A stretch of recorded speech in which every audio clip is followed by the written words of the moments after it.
Esta es la predicación del domingo de Pentecostés, 23 de mayo de 2021, de la Iglesia Cristiana Cristo Viene. Hoy el pasaje que vamos a tratar es la epístola, la carta del apóstol Pablo a los Gálatas, capítulo 3, versículo 19, hasta el capítulo 4, versículo 7. La semana pasada terminábamos con una pregunta, la que Pablo formula en el capítulo 3, versículo 19. Entonces, ¿para qué sirve la ley? Esta es la pregunta que configura esta sección de la carta. Si la promesa y la fe, y no la ley, constituyen el origen del pueblo de Israel, y además la ley queda superada en Cristo, la pregunta lógica es la que formula Pablo. Es decir, entonces, ¿para qué sirve la ley? Por otro lado, hoy es domingo de Pentecostés, así que ya hemos cubierto todo el calendario cristiano de este año. Por tanto, también hoy en esta celebración de Pentecostés nos vamos a centrar en el papel del Espíritu Santo como parte esencial de la comprensión del Evangelio y que frecuentemente nos solemos olvidar.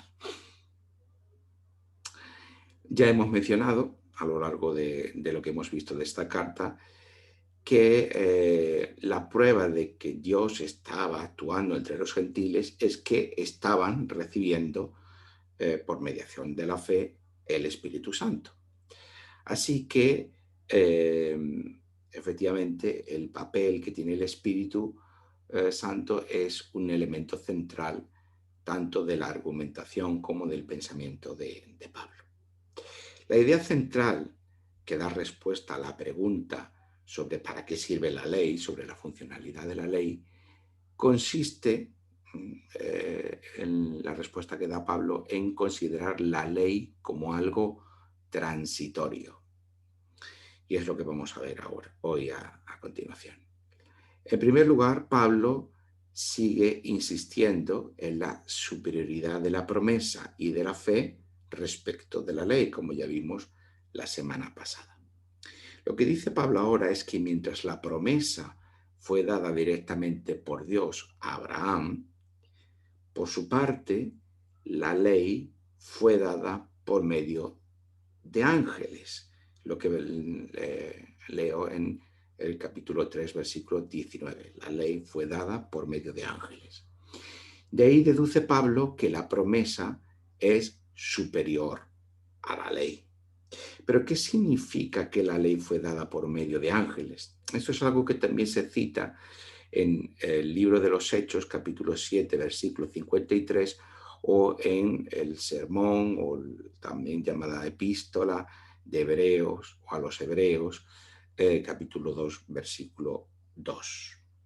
Todos estos versículos están recogiendo una interpretación que se hacía del libro del Deuteronomio, capítulo 33, versículo 2, que dice así: Moisés dijo, el Señor vino de Sinaí, de Seir los alumbró, resplandeció desde el monte de Parán, avanzó entre 10 millares de santos, con la ley de fuego a su mano derecha. En la versión griega, la que se llama la Septuaginta del Antiguo Testamento, de la Biblia hebrea, no dice santo, sino habla de ángeles, por medio de ángeles. A partir de esa interpretación, bueno, no voy a entrar en la diferencia entre el texto griego y el texto hebreo y por qué esas diferencias. Eso lo dejaremos para otro día. Pero básicamente lo que decimos es esto, que esta mención a que la ley fue dada por mediación de ángeles es una interpretación que procede de aquí, de este versículo del libro del Deuteronomio, en su versión griega, versión de la Septuaginta. A partir de la interpretación de este versículo se pensaba que la ley pues había sido dada por mediación de ángeles, como en el Nuevo Testamento se recoge en esos versículos que ya he mencionado. Y además es a lo que Pablo está aquí aludiendo o aquí haciendo referencia. Por tanto, la promesa es dada por Dios mismo, mientras que la ley es dada por mediación de ángeles. Así que, dice Pablo, entonces la promesa es superior o está por encima de la ley, porque mientras la promesa ha sido dada por Dios mismo a Abraham, la ley fue dada por mediación de ángeles a Moisés. Entonces, ¿para qué sirve la ley? Volvemos a la pregunta inicial. ¿Por qué Dios dio la ley? Si la promesa es superior a la ley, ¿por qué la da? La respuesta de Pablo está en el capítulo 3, versículo 19. La ley fue añadida a causa de las transgresiones, hasta que viniera la descendencia a quien fue hecha la promesa. Entonces, la ley fue dada para señalar lo que era pecado hasta que llegara Cristo. Esto es lo que está diciendo Pablo. Es decir, por tanto, la ley tenía una función pedagógica. La pregunta de Pablo ahora es si hay contradicción entre la ley y la promesa, versículo 21 de este capítulo 3. La respuesta es que no, simplemente que tienen funciones distintas. La promesa es para salvación, mientras que la ley cumple con una función pedagógica. Esta función de la ley implica que la ley muestra que el mundo está dominado por el pecado. Y esto con un propósito, el demostrar que la salvación viene efectivamente de la promesa, que es por la fe en Jesucristo. Leemos el versículo 22 de este capítulo 3, pero la Escritura lo encerró todo bajo pecado para que la promesa, que es por la fe en Jesucristo, fuera dada a los creyentes. La ley indica lo que es pecado, pero la ley no justifica, porque la sujeción a la ley implica cumplir toda la ley. Nadie es capaz de cumplir toda la ley, por tanto, aunque la ley indica, muestra y señala lo que es el pecado, no puede justificar. Y esto es lo que está diciendo aquí Pablo. ¿Cómo hace esto la ley? Y esto con una función, la función de cerrar esa vía. La ley cierra precisamente esa vía de justificación por las obras de la ley para llevarnos a el cumplimiento de la promesa. Y la promesa es la fe en Jesucristo. Esto es lo que está diciendo aquí Pablo. Pero ¿cómo hace esto la ley? ¿Cómo la ley, señalando el pecado, nos lleva a la promesa que es mediante la fe en Jesucristo? La respuesta la tenemos en el versículo 24 de este capítulo 3. De manera que la ley ha sido nuestro pedagogo para llevarnos a Cristo, a fin de que fuéramos justificados por la fe.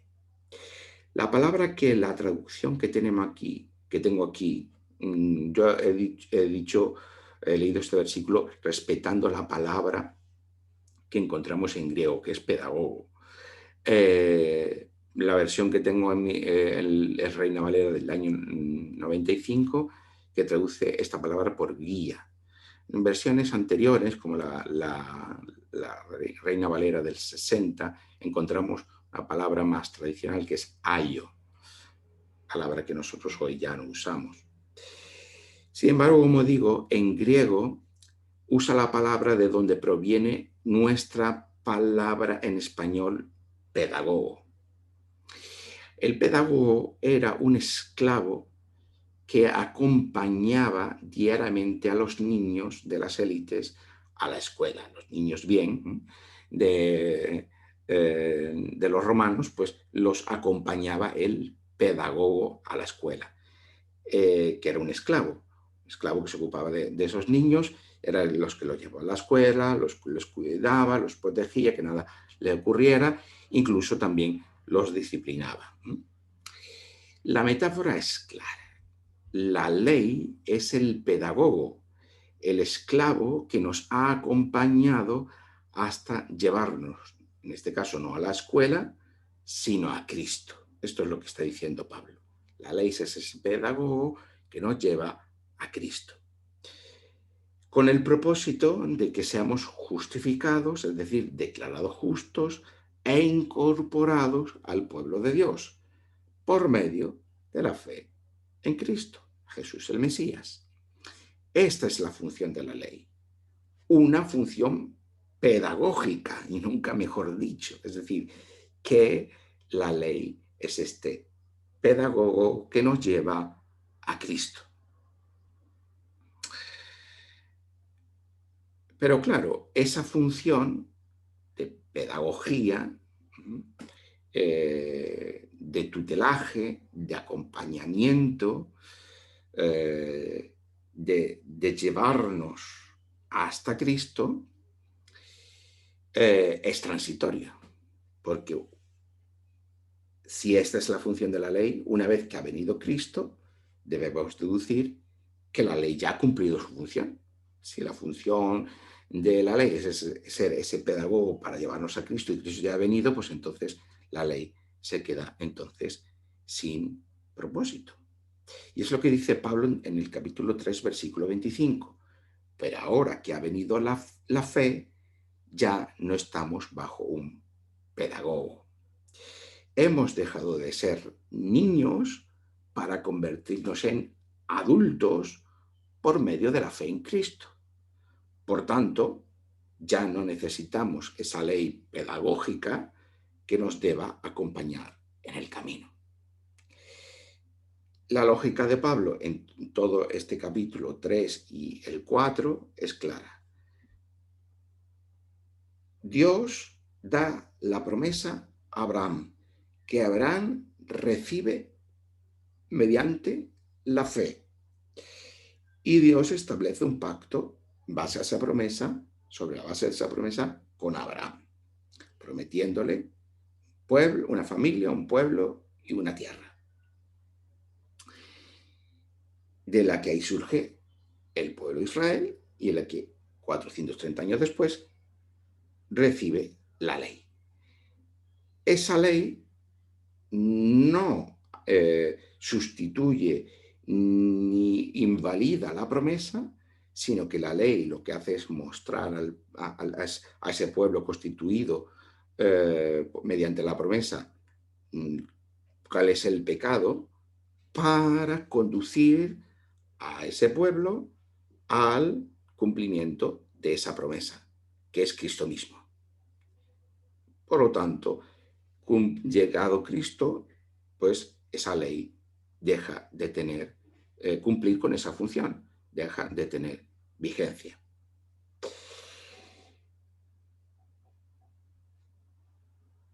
Pero es importante entender que llegar a esta edad adulta, como dice Pablo, no es la adultez de la ilustración que alcanzamos por nosotros mismos a través de la razón, sino que es algo que alcanzamos a través de la fe en Cristo Jesús. Son los versículos 27 y 28 de este capítulo 3.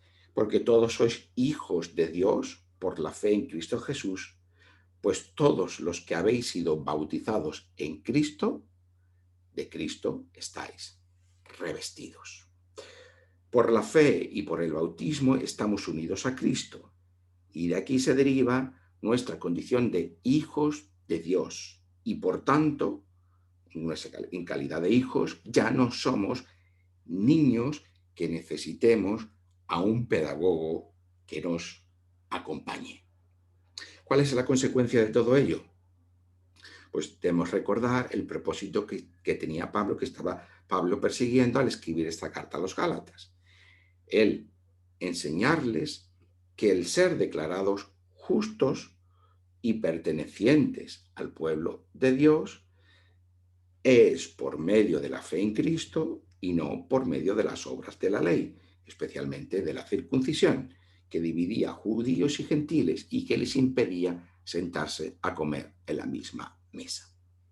Y ahora vemos que la consecuencia de la transitoriedad de la ley, cuya función pedagógica ha sido llevarnos a Cristo, es lo que nos dice el tan conocido versículo 28 de este capítulo 3, donde la carta de Pablo llega a un punto culminante, que dice: ya no hay judío ni griego, no hay esclavo ni libre, no hay hombre ni mujer, porque todos vosotros sois uno en Cristo Jesús.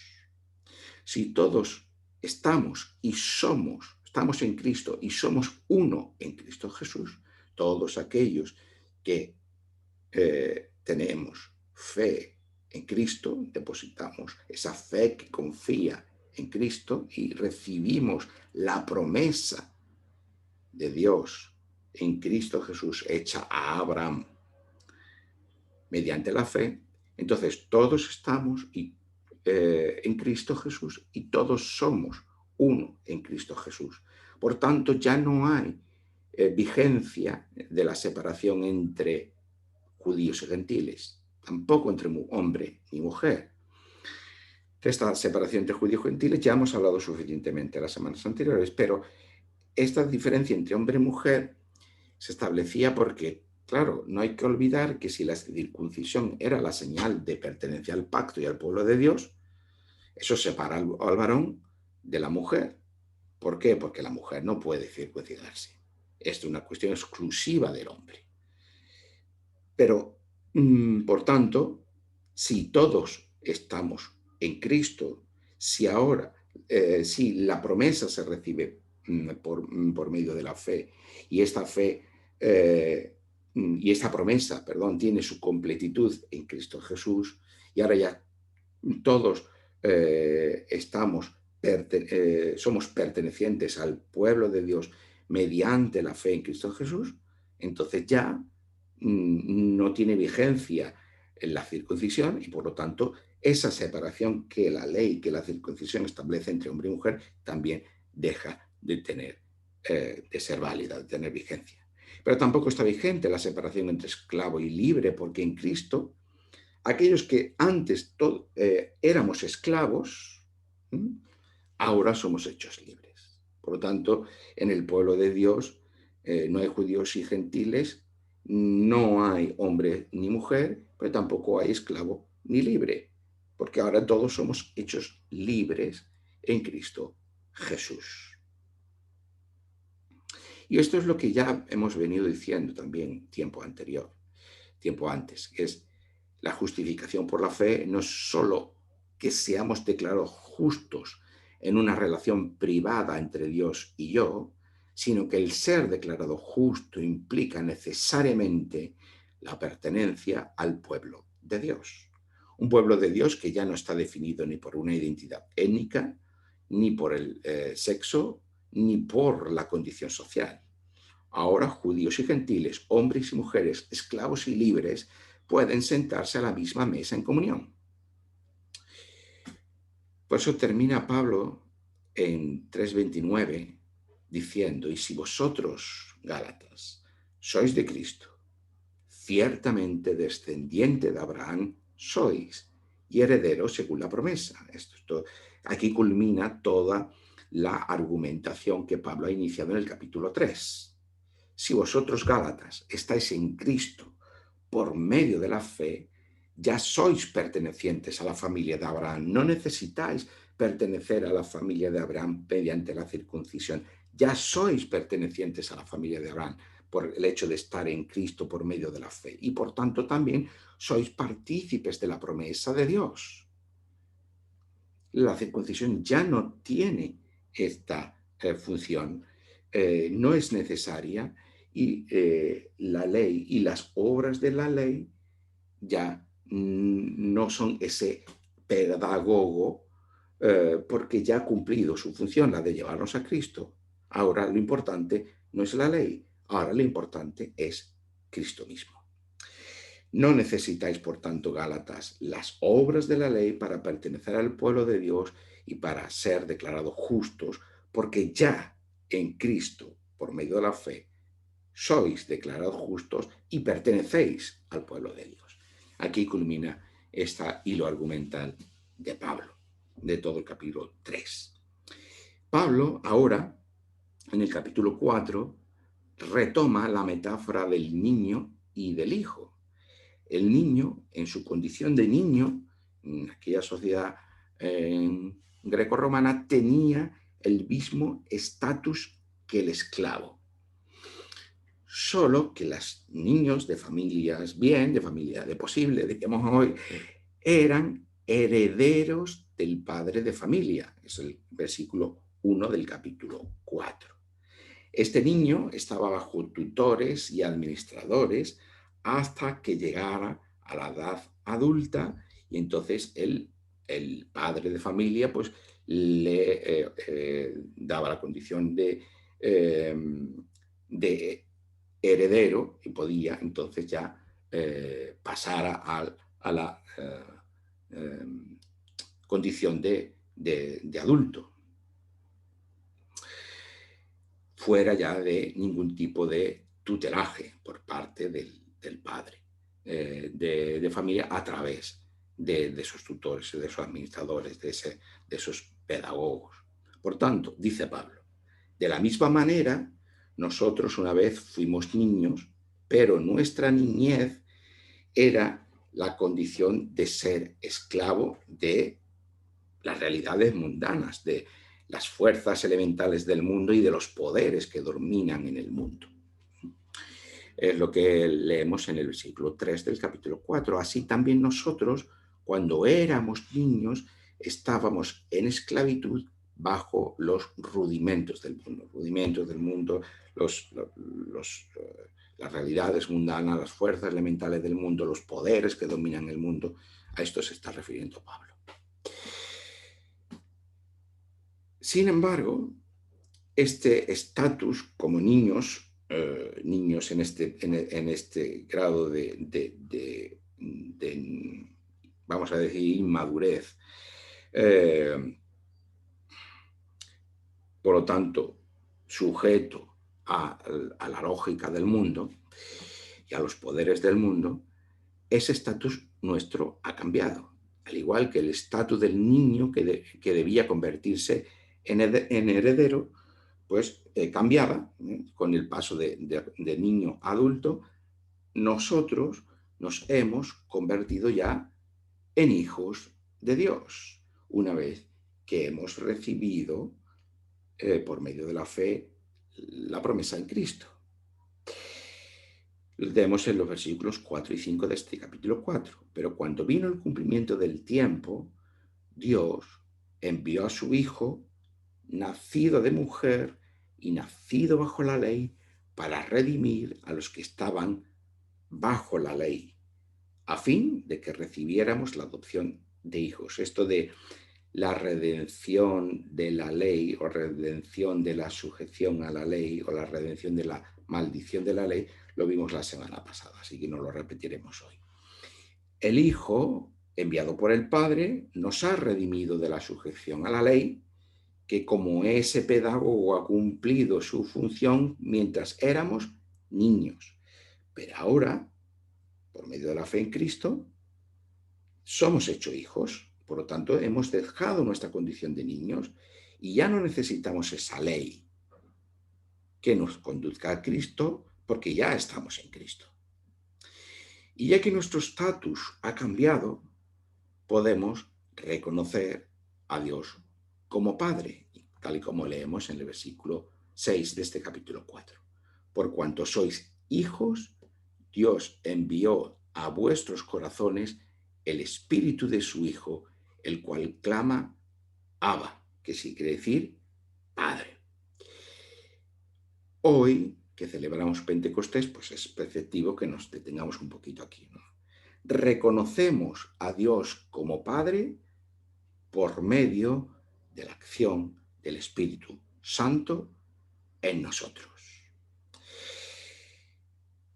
Actualmente hay tanta confusión en relación al espíritu precisamente porque no nos enfocamos en lo fundamental. Eh, Fijaos cómo este pasaje de los versículos 4 al 7, pero ahora en primer lugar vemos de los 4 al 6, es explícitamente trinitario.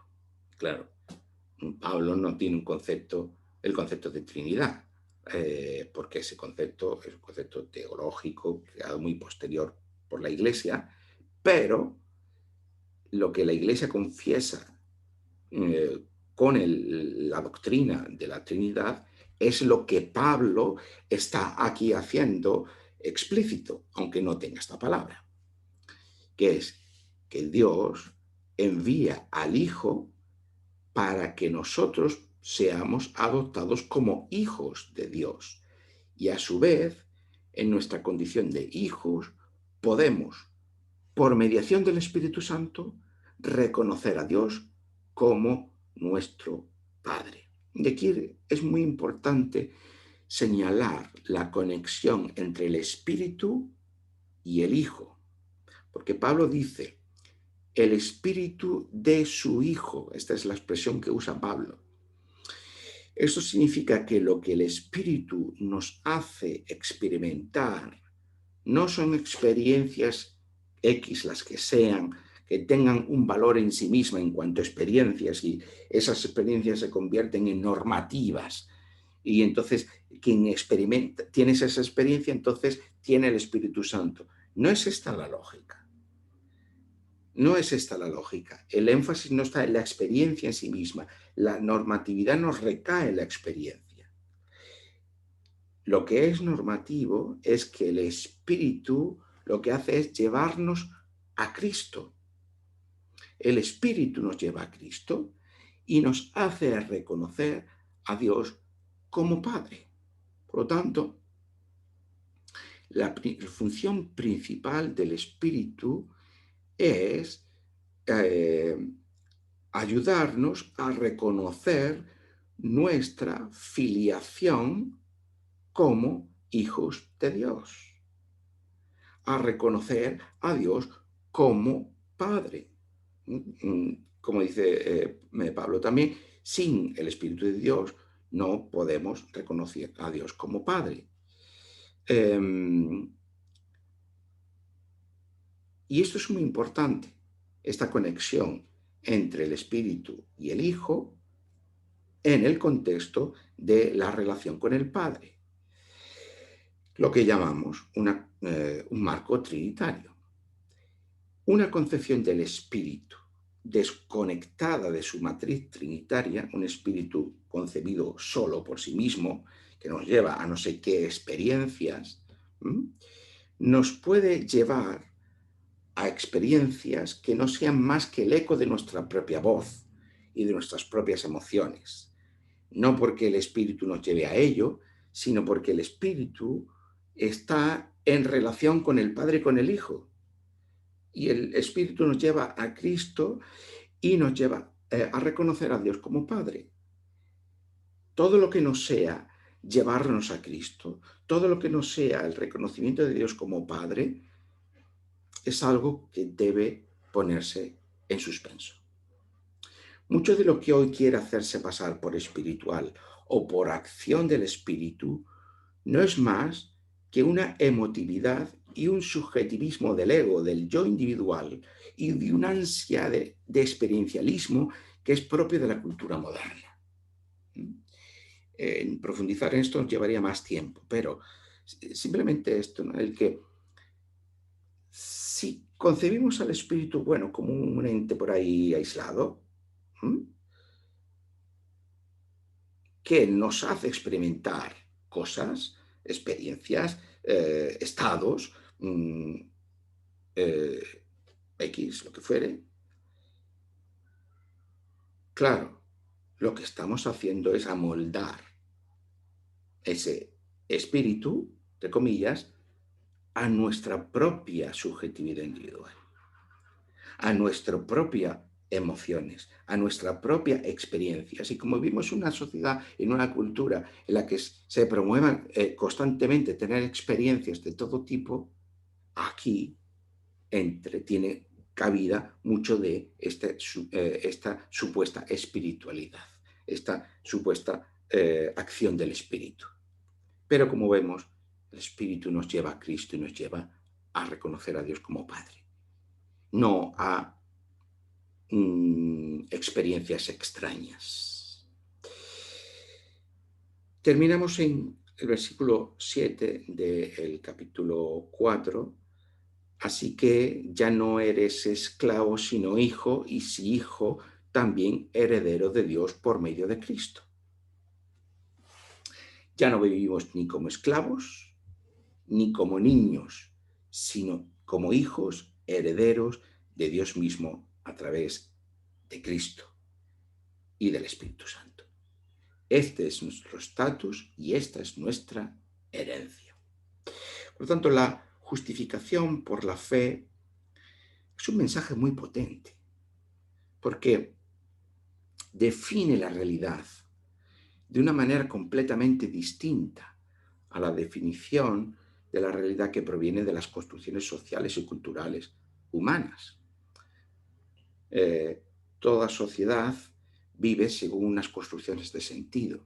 El ser humano necesita un sentido por el que vivir, no solamente individualmente, sino socialmente.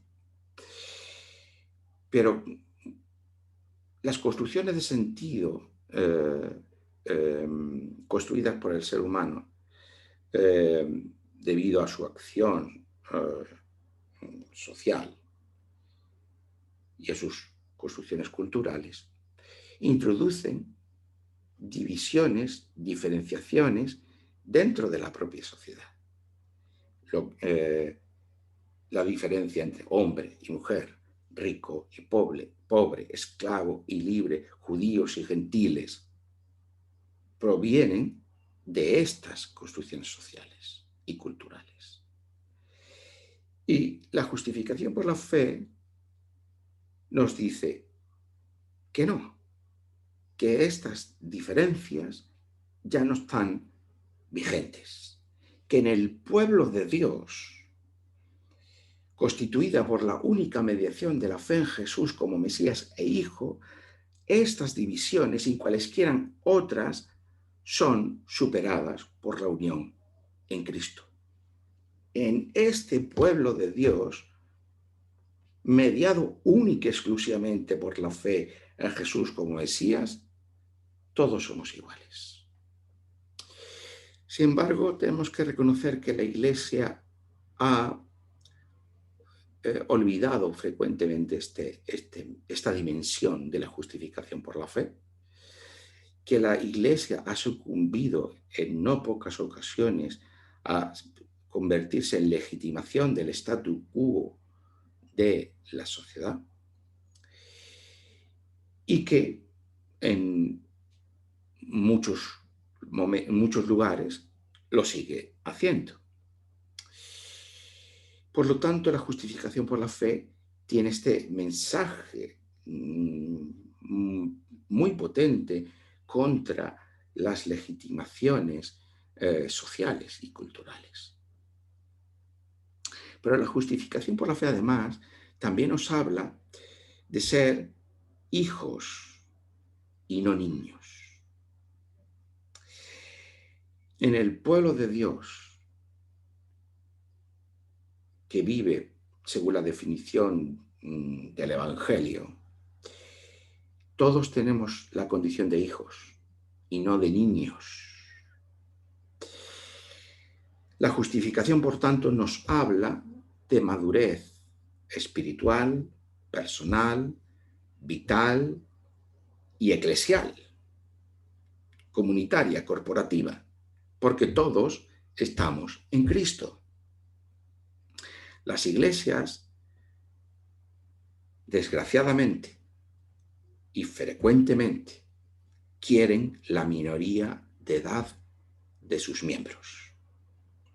Que los creyentes sean toda la vida niños que necesitan de un pedagogo.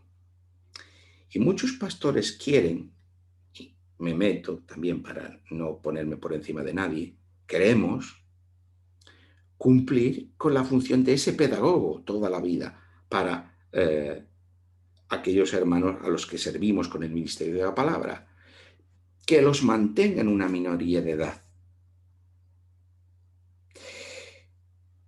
Pero claro, esto no es posible, esto no es correcto, esto no debería ser así, porque ya no hay ningún pedagogo, no hay la fe, tampoco un pastor, ni tampoco la iglesia. Si nos tomamos en serio la justificación por la fe, entonces aquellos que reciben a Cristo por medio de la fe son hijos y no niños. No podemos tratar, y aquí como pastores tenemos una gran responsabilidad de tratar infantilmente a nuestras congregaciones. Ni podemos colocarnos en ninguna posición de superioridad que nos habilite para tratar a nuestros hermanos en una situación de infantilismo espiritual. Debemos superar las iglesias de niños tutelados por el pedagogo pastor para ser la iglesia de Cristo. Ser la iglesia de Cristo hemos visto que implica superar todas las divisiones sociales, incluidas las divisiones que introducía la sujeción a la ley, pero también implica ser la iglesia de Cristo, que Cristo es la cabeza y por lo tanto no necesitamos pedagogos que nos tutelen como niños. El pastor tiene la función del misterio de la palabra, pero tratando a sus hermanos como hijos de Dios, no como niños. Tratando a sus hermanos en una condición de madurez y de búsqueda de madurez, juntos.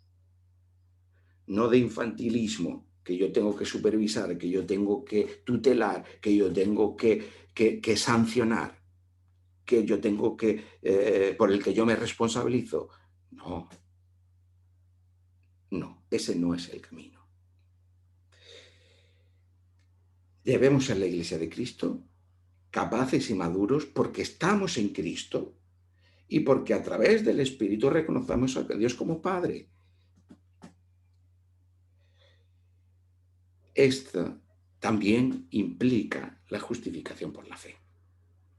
Y por último, sin desconectarlo de lo que hemos dicho,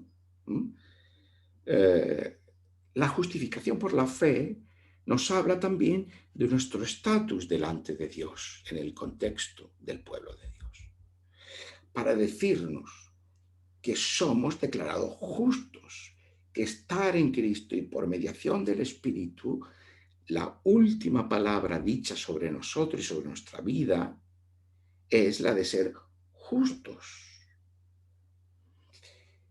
Y por eso, libres del poder del pecado y del poder de la muerte. Claro, eso es cierto que la completitud de esta declaración que ahora se nos hace por medio de la fe, por el hecho de estar en Cristo, aún falta completarse, porque es una realidad escatológica, ¿vale? Somos declarados justos por medio de la fe, por estar unidos a Cristo, pero el ser justo, el hacernos justos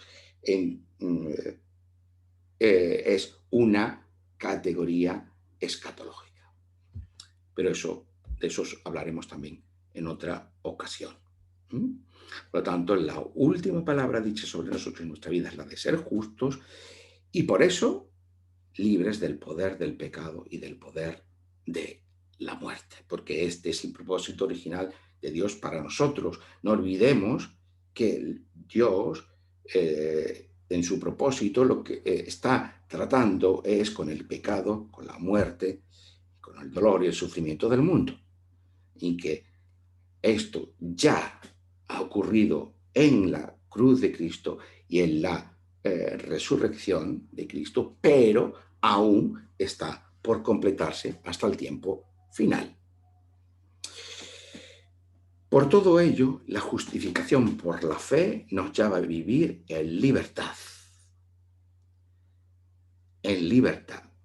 sin tutelajes, sin pedagogos,